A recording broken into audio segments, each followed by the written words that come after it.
Hello and welcome back to my channel the science class.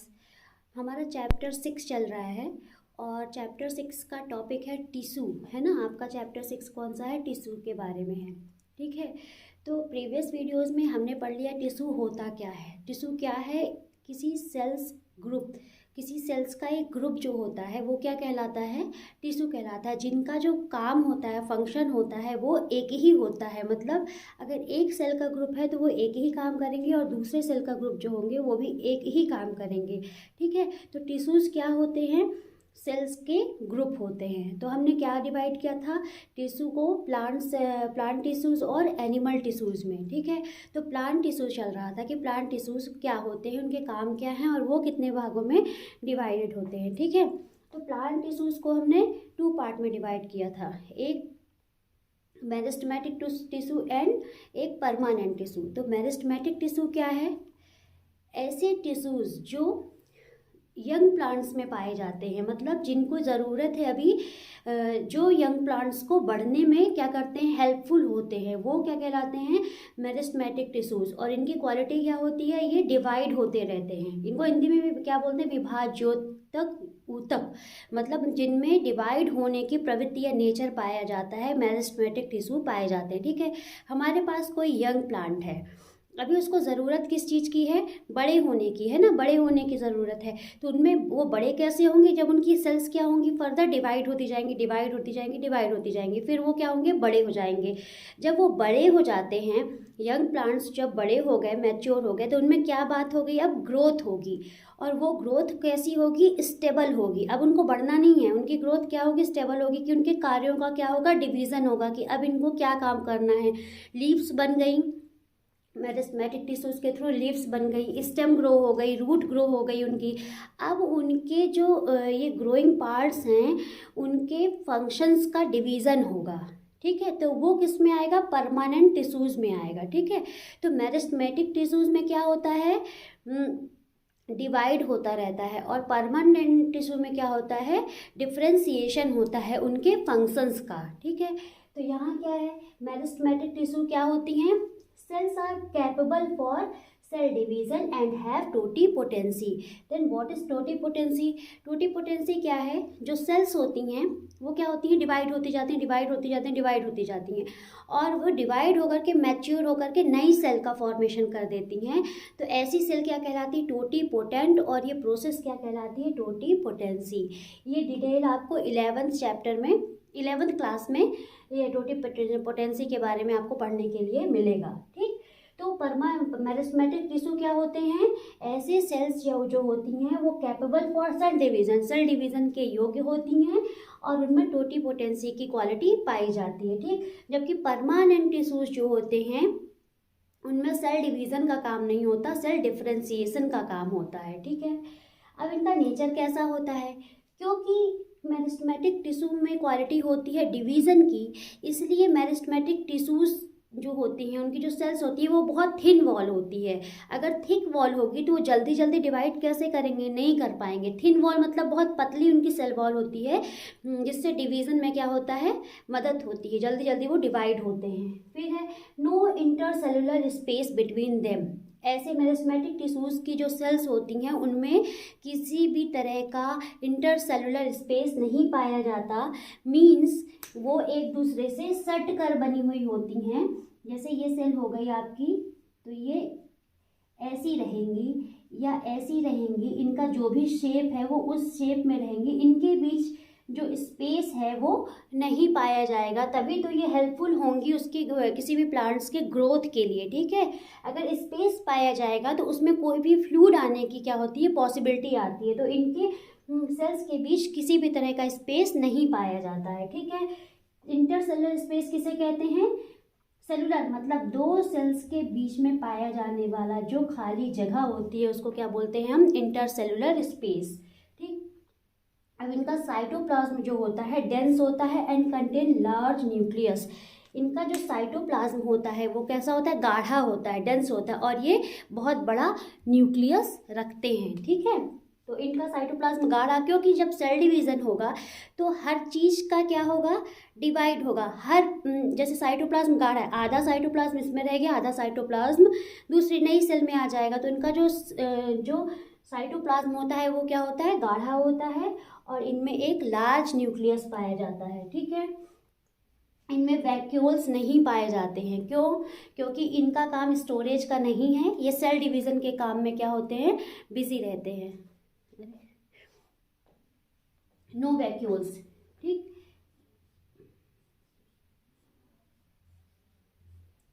ये हो गई आपकी जैसे मेरिस्टेमेटिक सेल्स हो गई। ठीक है, ये आपकी मेरिस्टेमेटिक सेल्स हो गई। ये हो गया न्यूक्लियस, इसमें बड़ा न्यूक्लियस पाया जाता है, और ये हो गए इनके डेंस साइटोप्लाज्म हो गए। इनका स्ट्रक्चर जो होता है पॉलीगोनल होता है, स्फेरिकल होता है।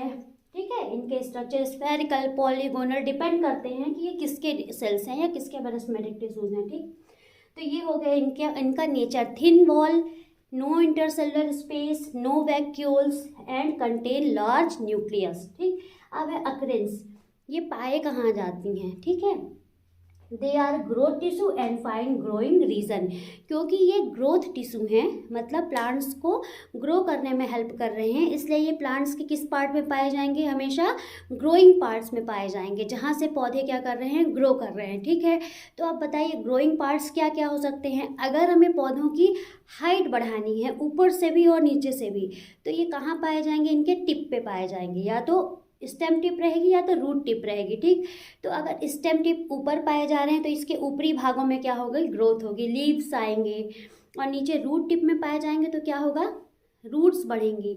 तो ये क्या कहलाई आपकी एपेक्स या टिप पार्ट को हम क्या बोलते हैं, apex. Apical region means meristematic tissue कहाँ पाया जा रहा है, एपिकल रीजन में या एपेक्स में पाया जा रहा है। ठीक है, फिर कहाँ से ग्रोथ होगी, तो जो ये एपेक्स पार्ट में या एपिकल रीजन में पाई जा रही हैं जो मेरिस्टेमेटिक टिश्यू, ये प्लांट्स की प्राइमरी ग्रोथ के लिए रिस्पॉन्सिबल होती हैं। ठीक है, और फिर कैसे ग्रोथ होती है, ऐसे स्टेम क्या होता है, बढ़ता है ना, ऐसे मोटाई में उसकी डायामीटर में, है ना, तो उसको हम क्या बोलेंगे, लेटरल ग्रोथ या लेटरल पार्ट्स में। तो ये कहाँ पाए जा रहे हैं, लेटरल पार्ट्स में पाए जा रहे हैं। तो ये मेरिस्टेमेटिक टिश्यू प्लांट्स की सेकेंडरी ग्रोथ के लिए रिस्पॉन्सिबल होते हैं। ठीक है, फिर थर्ड है इंटर कैलरी। इंटर कैलरी क्या होती है, इंटर कैलरी मीन्स जैसे ये आपकी हो गई घास या शुगर केन हो गया। ठीक है, और आपने देखा होगा शुगर केन में ये पाए जाते हैं। ठीक है, नोट्स पाए जाते हैं, यहाँ ये ऐसी धारियाँ पाई जाती हैं, आपने देखा होगा धारियाँ पाई जाती हैं, और यहाँ से लीव्स निकली हुई होती हैं या यहाँ से इनकी जड़ें निकली हुई होती है, तो ये क्या कहलाते हैं, नोट्स कहलाते हैं। और इन दोनों नोट्स के बीच का जो भाग होता है वो क्या कहलाता है, इंटरनोड्स। इंटरनोड्स इन्हीं को कहते हैं इंटर कैलरी।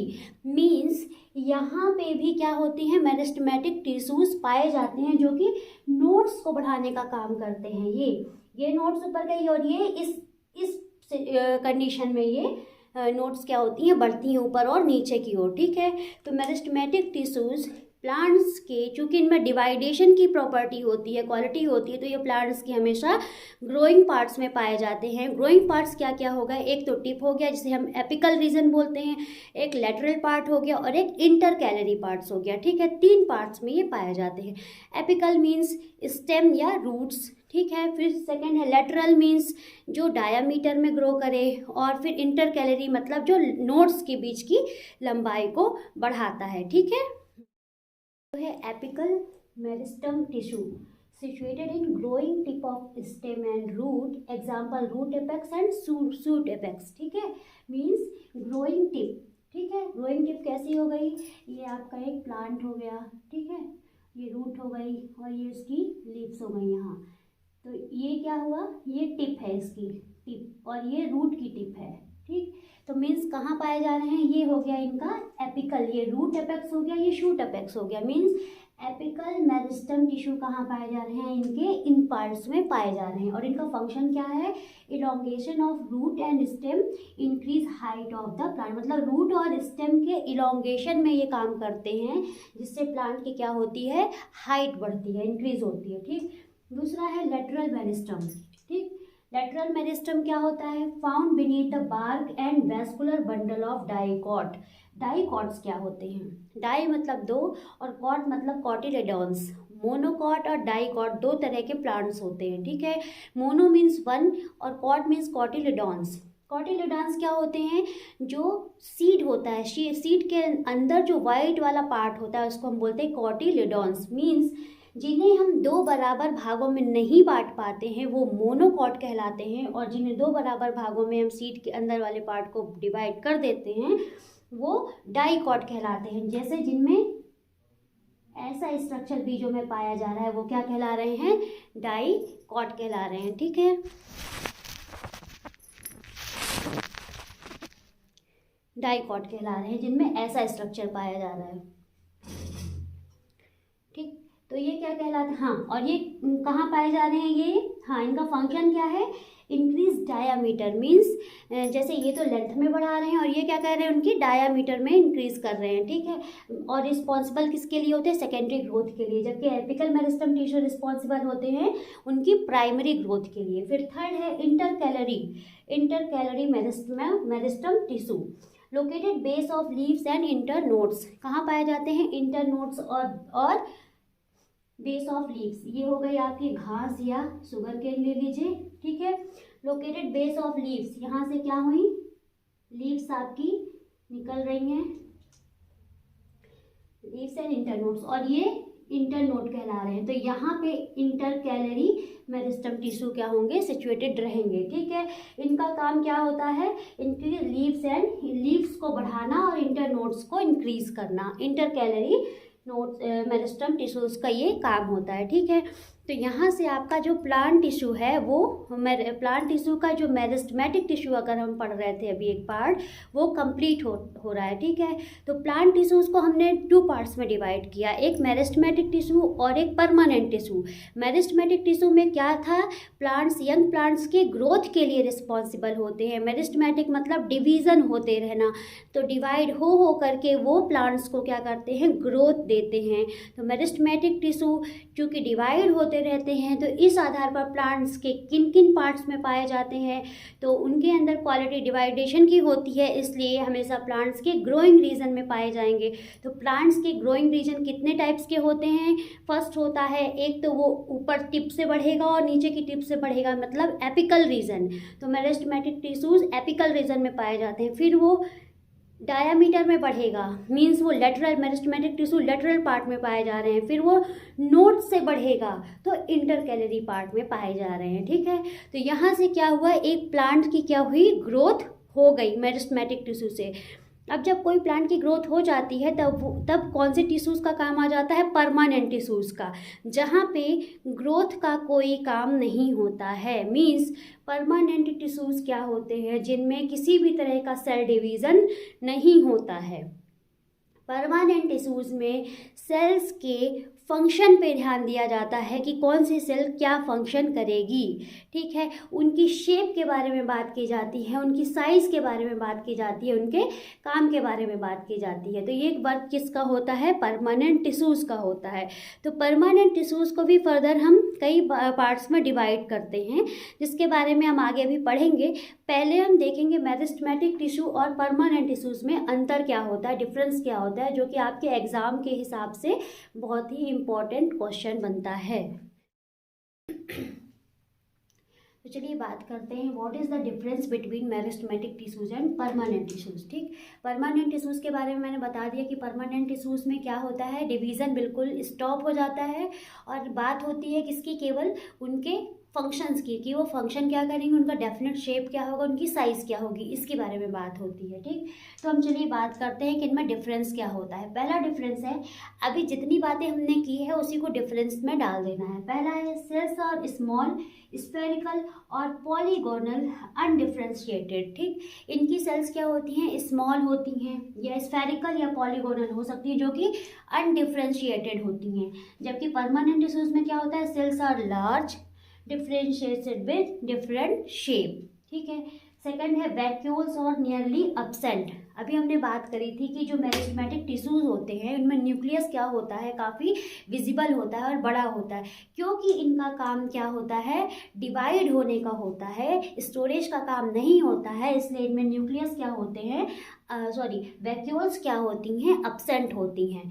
और परमानेंट टिश्यूज में क्या होती हैं, बड़ी वैक्यूल्स पाई जाती हैं, क्योंकि परमानेंट टिश्यूज का काम क्या होता है, आगे भोजन बनाना, पानी का नीचे से ऊपर तक प्लांट्स तक ले जाना, ये सब काम इनमें स्टोरेज का होता है। इसलिए इनमें वैक्यूल्स क्या होती हैं, बड़ी वैक्यूल्स पाई जाती हैं।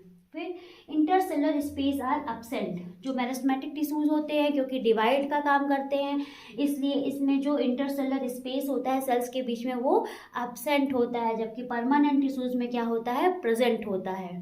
फिर है सेल वॉल थिन और इलास्टिक, क्योंकि फिर से वही बात, क्योंकि सेल्स में डिवीज़न होता है, तो उनकी जो सेल वॉल होगी अगर वो थिक होगी तो डिवीज़न जल्दी जल्दी नहीं हो पाएगा। इसलिए इनकी जो सेल वॉल होती है वो क्या होती है, थिन होती है या पतली होती है।